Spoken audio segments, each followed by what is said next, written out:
Of course, no one can ignore number. So numbers, that's what matters most in scalability. But we have seen that as Tikot sir mentioned, that understanding the demand is very critical. Like you can produce as much as possible, but how we can have a same time vertical, but you have to also horizontally you have to grow.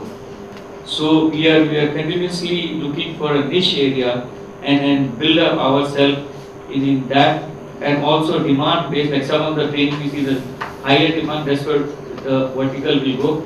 But bottom line is that all people have already seen numbers is critical in India, and for the sustainability also numbers, because the kind of investment, the kind of human resource, the kind of training of the trainer, the kind of moving from very basic learning to the e-learning kind of processes one has to set up, and same time if you are focusing on the BOPs, you cannot charge.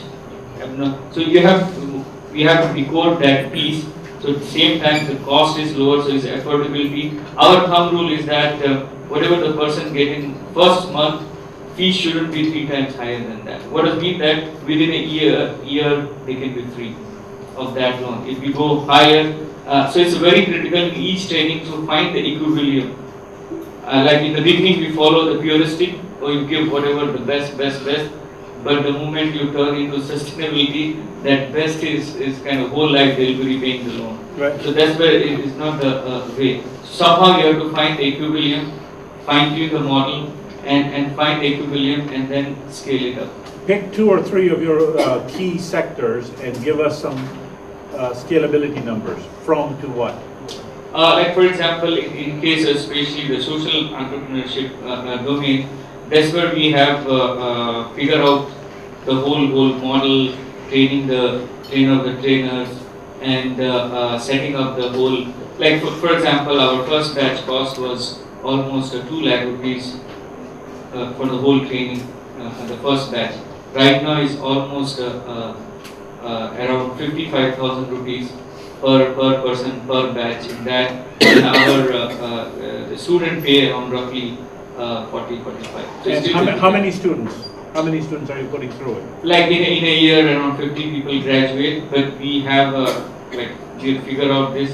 I think that particular segment has a potential if we have so much focus, so-called sandbox, has a kind of 200-300 people can easily graduate. That many people we get requests, etc. But it's our ability, how many we can create, that's the only holding factor. You want to add something? The first part I agree with Naveen that 3 times whatever the earnings they have, we should sustain the model. In the graduate principal school of Vidya Poshak, we started with 75 students per year at a rate of some 30,000 plus costing for each student. The 75 students are trained and employed every year. Now we have moved to 4 schools at the rate of 400 students, and the cost is 18,000. 18,000. And the second sustainability towards the scalability, what we worked out is we wanted that our mission should be owned by others. So that is the mantra and what is the wish of Vidya Poshak. So we started searching for the partners, like-minded partners who show interest in the same mission. So we could find 2 partners who could invest most of the money and see that our mission is owned by them. And in the coming days, so we are planning in such a way that dozens of such schools should come out where the Vidya Poshak need not invest any cost, but it could be owned by many other people because there is a need at the BOP. Thank you. Very good. Yeah, so from a Manipal perspective, again 2 parts of the story. The vocational education, I'll leave it to John to address. The other side of it, I think Manipal is already at a certain, at a large scale. And everything in India is a real problem, a big problem. So you have to look at scale from an individual institutional perspective. Manipal today has more than 250,000 students studying with it. So I think it's reached a certain scale from a degree program's perspective.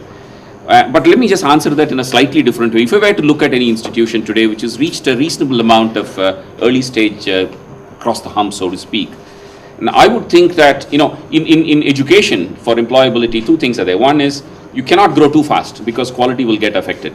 But you still have to grow fast because we have a big problem, that needs to be addressed, which means more and more students have to come out. So the way I would define it is scalability is if that institution, training institution, is growing at 40% per annum on a compounded basis on a regular basis at a minimum, measured by outcome, which means that, the measure is the number of people who are actually getting employed, graduating out of their institution. If that number is growing at 40% per annum and more, I think it's all right. If it's at 100 or 200, I have a feeling at some point in time, quality will get affected. So I don't know whether 40 is the right number, but this is just an empirical thumb rule kind of a thing based on whatever I have seen. I think that's a nice way of looking at it.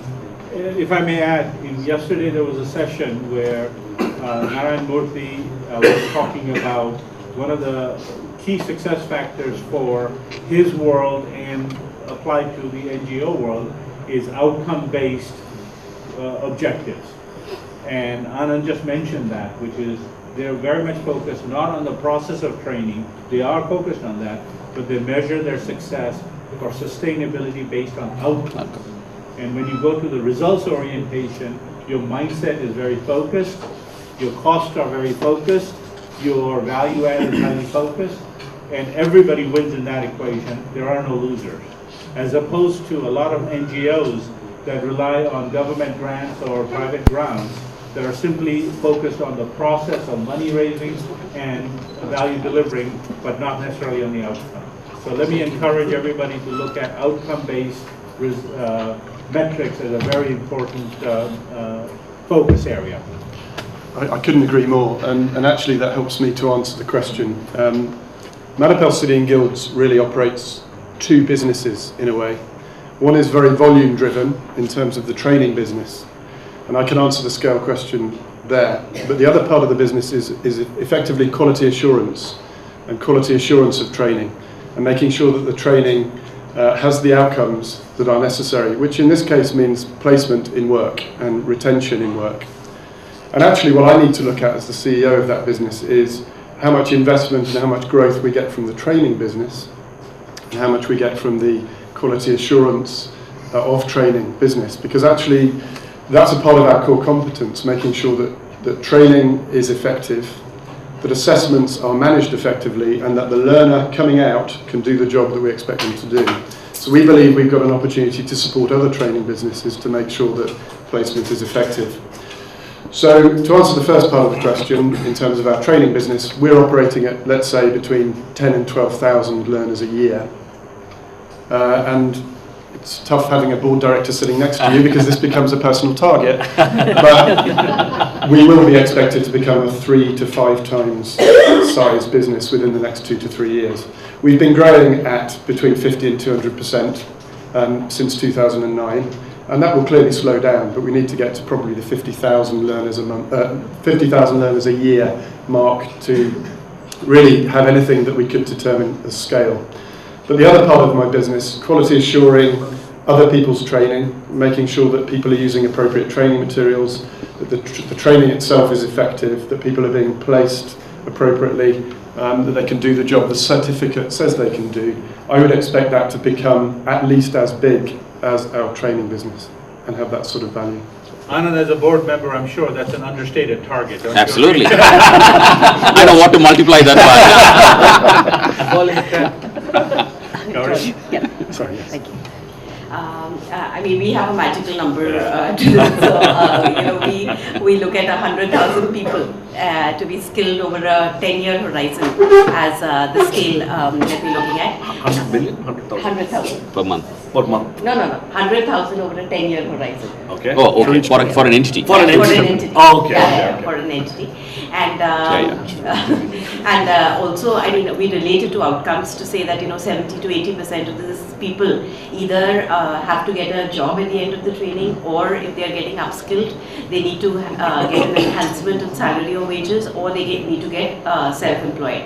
The other piece I want to add is that, I mean, basis our learnings over the last few years, we figure that in certain sectors this magical number of 100,000 may not be working, and I mean sectors like, for example, media, or sectors like construction or fairly capital intensive sectors actually to start with, and there the idea is to get that scale number down to 50,000 over a 10-year horizon, but that is still being discussed and deliberated.